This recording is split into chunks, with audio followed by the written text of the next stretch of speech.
Шілденің сіліңгір ыстығында ойыңа тек суда шомылу келеді. Бір демалысты қалайда көлдің жағасында өткізу керек. Шымкенттік қыз, онда не тұрыс? Алакөлге кеттік.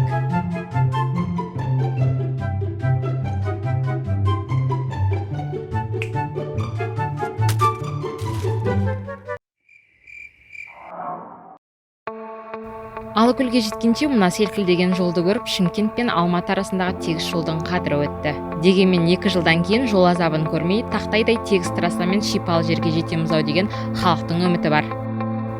Өскеменнен 10 сағат жүріп отырып, діттеген жерімізге де жеттік. Сәлем достар, біз бүгін тағы да саяхатқа шықтық. Бүгінгі таңдауымыз Шығыс Қазақстанның тағы да бір керемет жері Алакөл көлдері. Сіз Алакөлге келу үшін барлық жағдай жасалған. Сіз аспанда қалықтап ұшақпен келесіз, және жүрдек пойызбен, немесе мынандай жолда әдемі көліктермен автобуспен келе аласыз. Өзімізге ыңғайлы демалыс базасына орналастық. Алакөлге келетін болсаңыздар, базалардың бағасы 5 мың және 12 мың аралығында таба аласыз. Оның ішінде 3 мезгіл тамақтану да кіреді. Алакөлге келгенде ештеңеден қорқудан қажет жоқ. Себебі мынандай үлкен картамен сіз Алакөлде адаспайсыз. Өзіңізге қажетті демалыс орындарын жағалауды және қызықты жерлерді аралап шыға аласыз.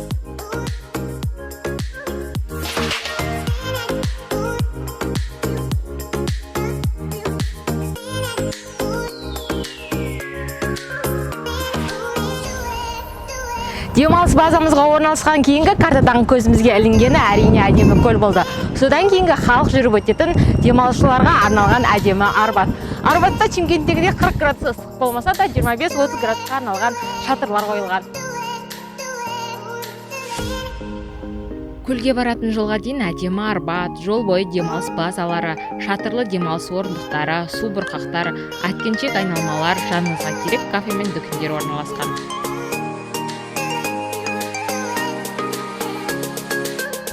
Біз Арбатта серуендеп келіп, қазір орталығына келдік. Бұл жерде өмір қайнап жатыр. Тамаша орындар. Алакөлге суға түскен кезде әрине балықтан кем болмайтыныңыз бар. Демалыс орындағы 3 мезгіл тамақ сізге жеткіліксіз. Сол себепті мына Арбатта орналасқан әдемі дәмханалардан өзіңізге қажетті тамақтарды алып, дәмін тата аласыз. Шымкенттің таза палауын сатылады, қуырдақ қазақша сатылады, өте дәмді болады, адамдар көп келеді, мақтап жатыр.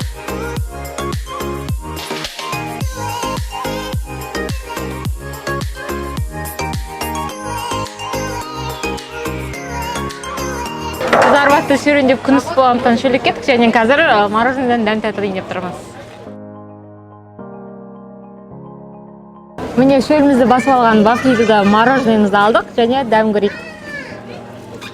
Алакөлдің ыстығында шөл басуға болады. Арбаттың соңына жетіп, көздің ұшы жетпейтін үлкен Алакөлді алғаш көргендегі сезім тым ерекше. Теңіз көрмеген Шымкенттің қыз үшін бұл бір мұхит көргендей әсерлі болды. Өзімді Түркияда жүрмін бе деп таңғалдым арасында. Желдің лебі арқылы толқынмен тербеліп жатқан жартысы мөлдір көк, жартысы Алакөл суы өте әдемі болып жатыр.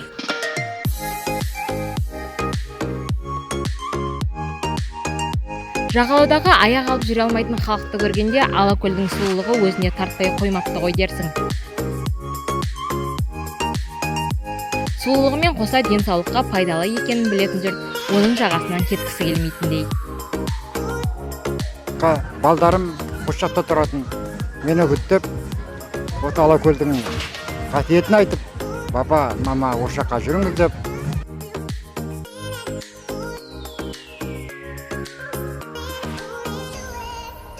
Үшінші жыл демалып жатырмыз осы Алакөлге. Өте керемет, өте ұнайды. Отпуск аламыз да келеміз. Көл суы минералды ресурстарға, йодқа, химиялық элементтерге бай болғандықтан адам денсаулығына өте пайдалы. Арғысы Шыңғыс хан әскерлерін жарақаттан көл суынан айықтырған болса, бергісі ғарышкерлер әуеден шыққан радиациялардың арылу үшін осы көлге келіп суға түскен. Мен де солардың ізін жалғап, Алакөлге суға келдім. Қызықтың бәрін осы біздің видеодан көріңіздер. Алакөлде шомылып қана қоймай, күнімізді қызықты да өткіздік. Судың ішінде жүрген бөлек, оның бетінде қалықтау тіптен тамаша. 2016 жылы Көктөбеде рогаткада ұшуға қорыққан едім. Алакөлде аспанда бір қалықтауға бекіндім. ары қарай ұшып кетіп жүрсем суға гүмп ете түсермін.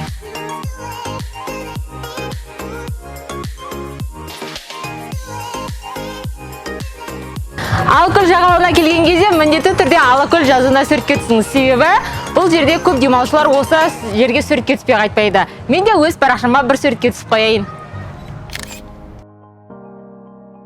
Алакөлге келген саяхатымызда Алакөл алаулары фестиваліне тұспа-тұс келіп, тамаша кештің куәсі болдық.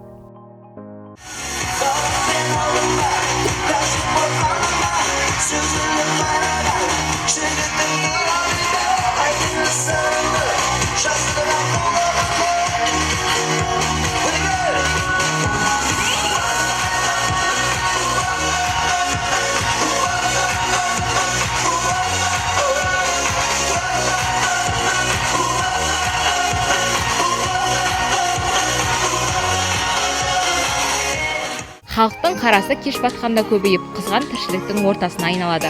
Құтты бір шетелде жүргендей сезінесің. Барлығының жүзінде қуаныш, демалыстың лебі, көңілді ортада позитивті өмірдің бір бөлігі. Шымкенттік қыздың Алакөлдегі 2 күндік саяхаты міне осылай өтті.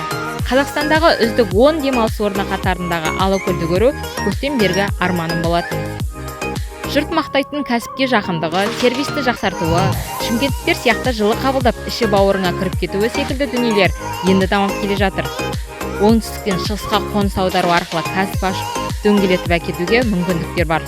Сіз де Алакөлді міндетті түрде көріңіз. Ол Қазақстанда көруге лайықты орын.